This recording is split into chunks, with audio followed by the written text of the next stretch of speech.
Carla Comark. With me in the studio is Kathy Plummer. Kathy Plummer has been donating her time to Epworth Villa in the fitness center as a TaiChi instructor. She's been doing this, she's been coming to Epworth for about the last 15 years.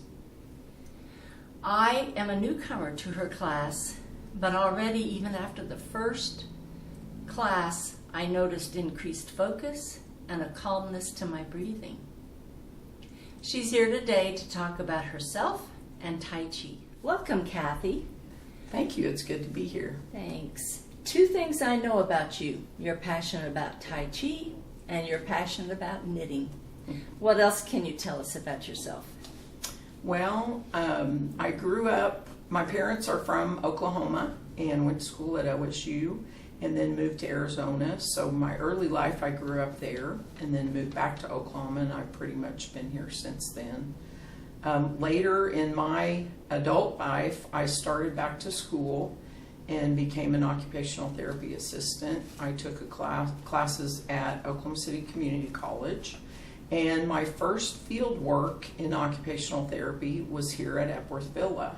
I worked with Charlotte Donahoe, who was the activities director at the time.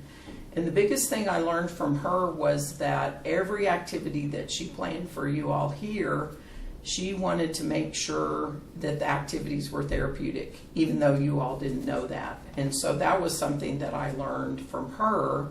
And then later, as my career took me to New View, Oklahoma, to work with people with vision loss, I found out about a program called TaiChi Movement for Better Balance back in about 2012, and learned that it was helpful to people with vision loss, which was the work I was doing at the time. So I thought, I need to take the instructor training for that. They also show that it helps people with other difficulties in their life to help increase balance. And that's a big deal with seniors. Everybody's very concerned about falls prevention. And as we get older, sometimes our balance kind of tends to go downhill. So the TaiChi Movement for Better Balance class originally was started to help that. And the gentleman that did the program, Dr. Fuzhong Li, out of the Oregon Research Institute, used health departments all across the country to collect data from instructors. They would tell the age range of their students and record if we've had falls or not each week. And then we would turn that information into our state health department here. I did that for a long time. They're really not collecting the data anymore. I still have my students sign off whether they've had a fall or not. And I would say in all the time that I've been here, we've had very few falls, some near falls, but for the most part, we've done pretty good with not many falls from the students that are in the class here. So anyway, I learned about that through my job with New View, Oklahoma and our State Occupational Therapy Association. Got the training. I taught down at the Wellness Center, by the pool, the original one. And then when the new one was built, we moved over there and kind of have gravitated towards the room with the big mirrors in it. That way people can watch me and move the same way I'm moving instead of me facing them and things being opposite, which I think makes it a little easier. As far as the rest of my life, I am a grandmother of 7 kids. I have 4 boys. They don't live here close, so I don't get to see them very often. And like you said, I'm an avid knitter, so I spend a lot of time doing that as well. And then I work for New View, Oklahoma, which helps people with vision loss, things like macular degeneration, glaucoma, diabetic retinopathy, and other eye conditions. So I work with them to help learn how to use the remaining vision that they have to the best of their ability. So, okay. Yeah. Well, I know because I looked up on LinkedIn, and you have gotten some awards for your work with New View. It looks like in 2013 you were the Occupational Therapy Assistant of the Year in Oklahoma. What a great honor. Yeah. And then in 2024, a healthcare hero. Tell us what you did to earn that. Well, it's kind of a funny story. It was a real surprise to me. I got an email from, I think it was from the Journal Record, saying that I had been nominated for an award. And nowadays, in your computer life at work, they're always checking you for phishing emails, scams. So I thought, oh, nobody would nominate me for anything. So I put it back as a phishing email. Several months later, my boss said, I think I know, you know why I've called you in? And I said, no, I don't. And she said, well, you've been nominated for an award. And I was like, oh, yeah, I think I did get that email. So I thought that was kind of funny that I had sent it back. But there was a lady who was our marketing director that nominated me, so it was quite a surprise. And we got to go to the Oklahoma Hall of Fame for drinks and hors d'oeuvres and receive our awards. And there were lots of different people that were nominated. It was pretty special. And I got to take 4 of my coworkers with me, who I feel like we all share in what we do. We have a good team of people that can help folks with vision loss. Good. Well, that's nice to be recognized for dedication. Yes. So I'm glad that it was quite a surprise. Yes. And it almost didn't happen. Right. Tell us about TaiChi and the benefits of TaiChi. Okay. Well, like I said, TaiChi Movement for Better Balance. When I first learned about it, one of the things that hit me was that it helps people with vision loss to help increase their balance, which can help prevent falls. And in the healthcare world, that's a big deal these days, because if people do have falls, it can definitely change their life. Yes. And then there's a lot of other areas that it can help, like with people that have Parkinson's, or just a variety of different diagnoses with their health. People who've had strokes, just a lot of different things. And the gentleman that started the program, like I said, used health departments to collect data for evidence-based research. So if you do go online, the Oregon Research Institute has got a lot of different research articles that you can read about this program. A lot of them involve seniors, of course, and community dwelling seniors. Typically, I think they recommend the program go 6 to 8 weeks for a couple times a week. We pretty much here have done just once a week, and it kind of just continues on an ongoing basis. And most of the feedback I get from my class members is pretty good. The thing that I love about it is it's a very mindful exercise, in that you have to pay attention to what you're doing. Yes. If you don't, you kind of get lost as to where you are. So it's not like getting on a treadmill and just walking the time away.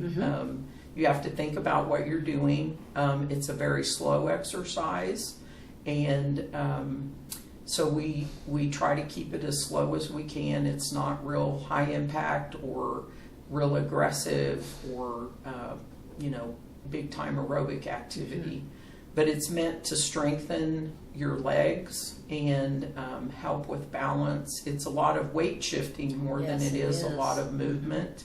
As far as stepping and that sort of thing, there's some of that, but a lot of it is about weight shifting. And we do, in our class, do several exercises that I like to do, because around here you all meet in large groups, and so you have to avoid people sometimes, and that can be difficult if your balance isn't so good. So we practice in a group walking towards each other and trying to avoid running into each other, bumping into each other, and getting across a circle. It's always interesting. Exactly. So we have added that to our forms as well. So TaiChi, what we do now is Taiji Chuan, Movement for Better Balance, because Dr. Lee trademarked his forms and added some therapeutic movement to it, which we don't really do here, but it is something that's available.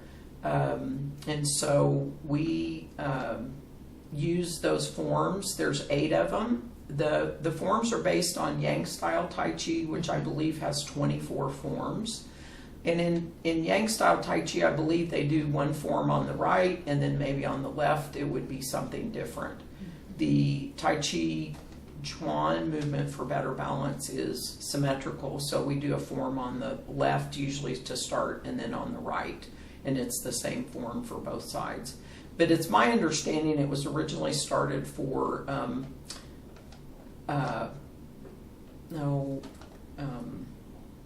martial arts that go Yes, so fast. I read that. They needed a way to slow that down so people could learn the movements. And then I think in China, where it originated, they tried to keep it in families. So if a daughter married and went out of the family, they didn't usually teach it to the daughters because they didn't want their The opposing practice tribe, to yeah. move out of the family. And that's just something that I've kind of learned, through this. Yeah. I don't so much get into the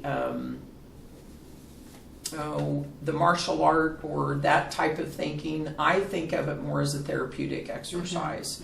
And I'm not real picky about everybody doing things perfectly.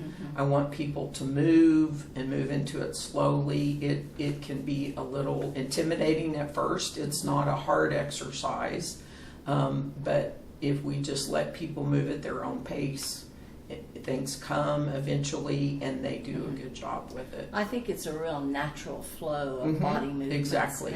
And something that I have benefited from is, and you tell us, it will make you pick up your foot when you're walking. Exactly. Don't drag your foot. Yes. And so you just want to pick up your foot and gently but firmly bring your heel down in your Right. step. And it does help with balance. Exactly. I love it. Yeah. And as we do get older, people tend to shuffle their feet. So it, like you say, it does teach us to pick up our feet so we're not tripping or stumbling over things, which can cause falls. So all of that helps with that fall prevention. Well, let's talk about your class here at Epworth. Okay. You have it on Saturday mornings at 9 a.m. Yes. And we would like to invite any viewers today to come and observe a class. Let us get started, maybe come about 9:30 and just observe. We have a window there. Or you can come in and sit in a seat and just observe us. And when they join your class, what should they wear, what attire, and who would maybe not be a good candidate for Tai Chi? I would say somebody that would not be a good candidate might be somebody who is doing skilled nursing type of stuff.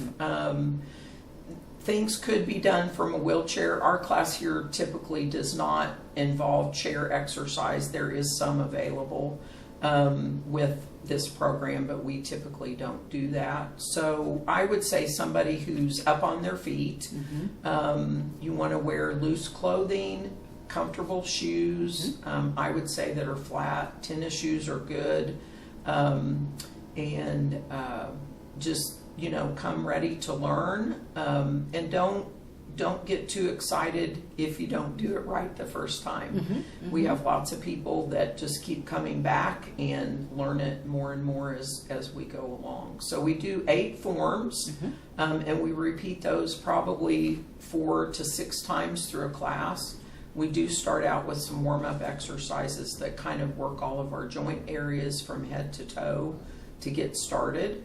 And then we just do some what we call Tai Chi walking forward and backwards, learning what you were talking about earlier with the how to step, leading with your heel, or if you're walking backwards, you want to lead with your toe, but picking those feet up so that you're not stumbling or falling. Well, I think unless you have something else to talk about, I think we've covered it. Okay. And in the great Chinese tradition, we are honored with your presence. Well, thank you very much. Thank you, Kathy. I'm glad to be here. All right. Thank you. Bye-bye.